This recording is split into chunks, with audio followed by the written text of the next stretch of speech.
स्वागत छ साथीहरू हजुरलाई मेरो YouTube च्यानलको नयाँ भिडियोमा। आज हामी यस भिडियोमा YouTube च्यानल भनेको के हो, YouTube भनेको के हो, YouTube च्यानल भनेको के हो, कसरी YouTubeमा भिडियो अपलोड गर्ने र YouTubeमा भिडियो अपलोड गर्नुको लागि के हामीले प्रोफेसनल एडिटर हुनु आवश्यक छ भन्ने कुरामा छलफल गर्नेछौँ। ल सुरु गरौँ कुनै देरी नगरेर। सर्वप्रथम त हामीले बुझ्नुपर्छ यो YouTube भनेको के हो। YouTube एउटा यस्तो प्लेटफर्म हो जसमा हामी न केवल जानकारी प्राप्त गर्न सक्छौँ, यसमा आफ्नो आफूलाई भएको जानकारी पनि अरू सामु प्रस्तुत गर्न सक्छौँ। यो संसारमा यस्ता थुप्रै प्लेटफर्महरू छन् जसमा हामी विभिन्न अध्ययन अनुसन्धान गर्न सक्छौँ, मनोरञ्जन गर्न सक्छौँ र अन्य प्रयोग बापत पनि हामी YouTubeको प्रयोग गर्न सक्छौँ। यस्ता प्लेटफर्महरूमध्ये YouTube एउटा विश्वमै प्रसिद्ध प्लेटफर्म हो, एप हो। हामी सबैको मोबाइलमा YouTube हुन्छ। हामी सबै YouTubeमा भिडियो हेर्छौँ, रिल्स हेर्छौँ, सर्ट्स हेर्छौँ।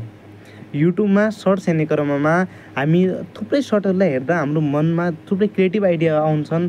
कसैको मनमा आउँछन् र कसैको मनमा नआउन पनि सक्छन्। हामी सोच्छौँ अरे YouTubeमा भिडियो बनाएको छ, सर्ट बनाएको छ, यो त इजी होला। तर जब हामी YouTubeमा विशेष सर्ट क्रिएट गर्न चाहन्छौँ तब हाम्रो राम्रो बन्दैन र हामी छोडिदिन्छौँ। हजुरहरूको धेरै मान्छेहरूले YouTubeमा भिडियो हेरेर भिडियो बनाउने प्रयास गर्नुभयो होला, तर त्यति राम्रो नबन्नाले फर्स्टै टाइममा छोडिदिनु भयो होला।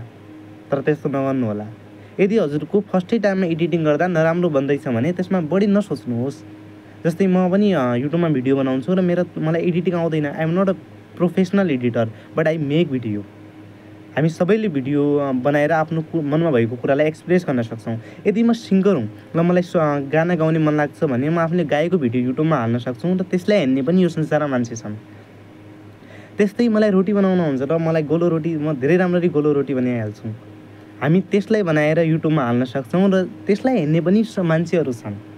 यो संसारमा यस्तो कुनै पनि विषय छैन जसलाई नहेर्ने मान्छे छैनन्।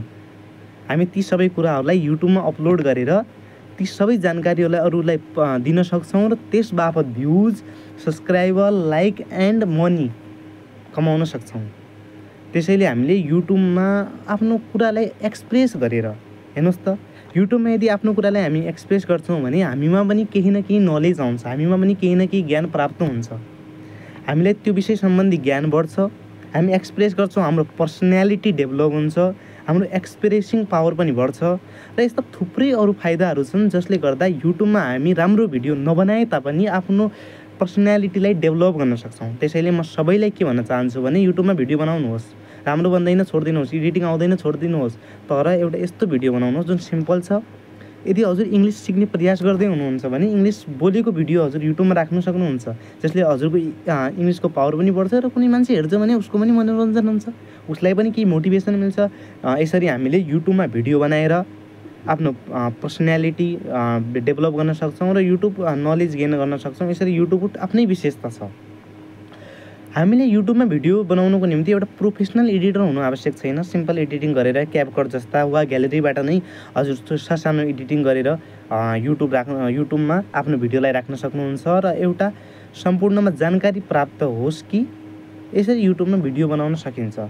हजुरले थुप्रै व्यक्तिहरूको भिडियो हेर्नुभयो होला, त्यसमा हजुरलाई इजी जस्तो लागे पनि पछि बनाउँदा गाह्रो हुन्छ। तर त्यो गाह्रोबाट सुरु नगर्नुहोस्। सानो सानो स्टेपबाट हामी जब YouTubeमा भिडियो बनाउने प्रयास गर्छौँ तब हामी राम्ररी YouTubeमा भिडियो बनाउन सक्छौँ र हामीले धेरै राम्रो एडिटिङ पनि चाहिँदैन हामीले, र अपलोड गर्नु पनि धेरै इजी छ नि। YouTubeमा यदि हामी आफ्नो भिडियोलाई अपलोड गर्न चाहन्छौँ भने धेरै इजी छ। प्लस भन्ने एउटा आइकन हुन्छ, त्यसमा क्लिक गर्ने, क्रिएट भिडियो या क्रिएट सर्ट, या हजुर लाइभ बस्न सक्नुहुन्छ या पोस्ट राख्न सक्नुहुन्छ। यस्तो धेरै इजी भएकाले हजुर त्यसमा आफ्नो टाइमको, यदि हजुरलाई टाइम छ आधा घन्टा पनि हजुर YouTubeलाई दिन सक्नुहुन्छ भने एउटा भिडियो अपलोड गर्नुहोस् जसले हजुरको नलेजलाई बढाउँछ नै। यसरी नै हजुर YouTubeमा भिडियो बनाउनुहोस्, आफ्नो नलेजलाई गेन गर्नुहोस् र यस्तै नलेजेबल भिडियोको लागि हाम्रो दिलाइभ च्यानललाई सब्सक्राइब गर्न नबिर्सिनुहोला र हस्त धन्यवाद। अर्को भिडियोमा हामी एउटा नयाँ कन्टेन्टको साथ हजुर सामु उपस्थित हुनेछौँ। हस्त धन्यवाद।